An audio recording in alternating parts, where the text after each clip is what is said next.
Hi friends, welcome back to our channel. ரொம்ப நாள் கழிச்சு நானும் ஒரு வீடியோ போடுறேன். என்ன பார்த்தீங்கன்னா ரொம்ப காலமாகவே ஒழுங்கான ஒரு வீடியோ போடலை, அது எனக்கே தெரியும். ஸோ பார்த்தீங்கன்னா அதனாலேயே நம்மளுக்கு சப்ஸ்கிரைபர் பார்த்தீங்கன்னா இல்லாத மாதிரியே ஒரு ஃபீல் ஆகுது. அப்போ நான் என்ன நினச்சிக்கிறேன்னா, நம்ம ஒழுங்காக வீடியோ போட்டால் தானே அவங்களும் சப்ஸ்கிரைப் பண்ணுவாங்க. கண்டிப்பாக பிடிச்சிருந்தா நம்ம சேனலையும் சப்ஸ்கிரைப் பண்ணிடுங்க. இங்கே பார்த்தீங்கன்னா காலையிலே வீட்டு வேலையெல்லாம் கீழெல்லாம் முடிச்சாச்சு. வீட்டு வேலையெல்லாம் முடிச்சுட்டு என்னோடய ஹஸ்பண்ட் கூட வந்து நானும் கொஞ்சம் ஷேர் பண்ணி ஒர்க்லாம் பண்ணிவிடுவேன். அப்போ தான் பார்த்திங்கன்னா அவருக்கும் கொஞ்சம் சீக்கிரமாக செய்கிற மாதிரி இருக்கும். ஃபர்ஸ்ட்டெல்லாம் அவர் மட்டும்தான் தனியாக செய்வார், என்னை செய்யவே விட மாட்டார். ஸோ பார்த்திங்கன்னா ரொம்ப லேட்டாகும் அவர் கீழே வரதுக்கு. எனக்கே கொஞ்சம் கஷ்டமாக இருக்கும், ரொம்ப டயர்டாக இருப்பார்.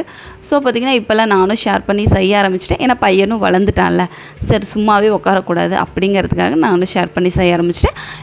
இந்த கேப்பில் பார்த்திங்கன்னா என்னோடய பையனை கொண்டு போய் பால்வடியில் விட்டுருப்பேன். அப்போ தான் பக்கத்துலேயே, எனக்கு வீட்டு பக்கத்துலேயே பால்வடி இருக்கனால இதுவும் ஒரு பெனிஃபிட்டாக இருக்கும்.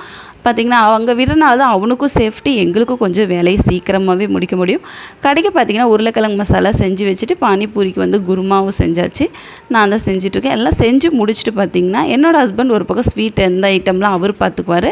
இந்த காரம் இதெல்லாம் பார்த்திங்கன்னா நான் செஞ்சுருவேன். ஏன்னா எனக்கு ஸ்வீட் அவ்வளோக்கா வரவே இல்லை. இந்த பானிபூரிக்கு குருமா வைக்கிறப்பெல்லாம் ஃபஸ்ட்டு ரொம்பவே சொதப்புவேன். எனக்கு இருந்தாலும் கொஞ்சம் பயத்தோடு தான் செய்வேன். ஏன்னா இது கடைக்கானதில், வீட்டுக்கு நம்ம எப்படி வேணால் செஞ்சுக்கலாம்.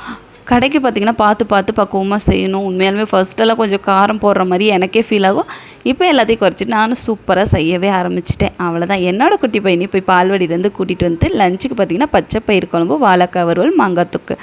நம்ம சேனல் பார்த்துட்டு பிடிச்சிருந்தா கண்டிப்பாக சப்ஸ்கிரைப் பண்ணிடுங்க ஃப்ரெண்ட்ஸ். பாய்.